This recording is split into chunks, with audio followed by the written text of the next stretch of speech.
লামা বাজার চুরি করে ধরা খেয়েছে এই যুবক। সাল 2025। সময় এগিয়ে গেছে, প্রযুক্তি বদলে গেছে, কিন্তু মানুষের লোভ এখনো বদলায়নি। রবিবার দুপুরে লামা বাজারে এক দোকানে হাত নাতে ধরা পড়ল এক যুবক, হৃদয় নামের এই ছেলে। চুরি করার চেষ্টা করছিল কেশে রাখা টাকা। স্থানীয় মানুষের জানাজানিতে জানা যায় তার বাড়ি লামা পৌরসভার 1 নং ওয়ার্ড সাম্পাতলিতে। লোকজন বলছে এটা তার প্রথম নয়। রিসোর্টের মোটর, গড়ের হাঁস মুরগি সব জায়গায় তার নাম জড়িত।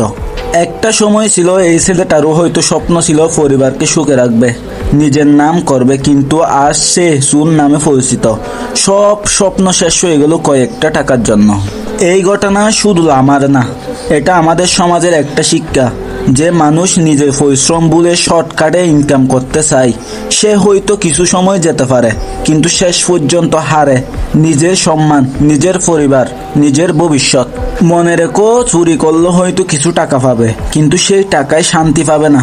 আর পরিশ্রম করলে হয়তো সময় লাগবে, কিন্তু সেই পরিশ্রমে আছে মর্যাদা, ভালোবাসা আর নিরাপদ ভবিষ্যৎ। তাই বলি, হৃদয়ের মতো ভুল করো না, নিজের হৃদয়কে ঠিক রাখো, সততার পথে চলো, কারণ সম্মান টাকা দিয়ে কেনা যায় না, সেটা অর্জন করতে হয় নিজের চরিত্র দিয়ে।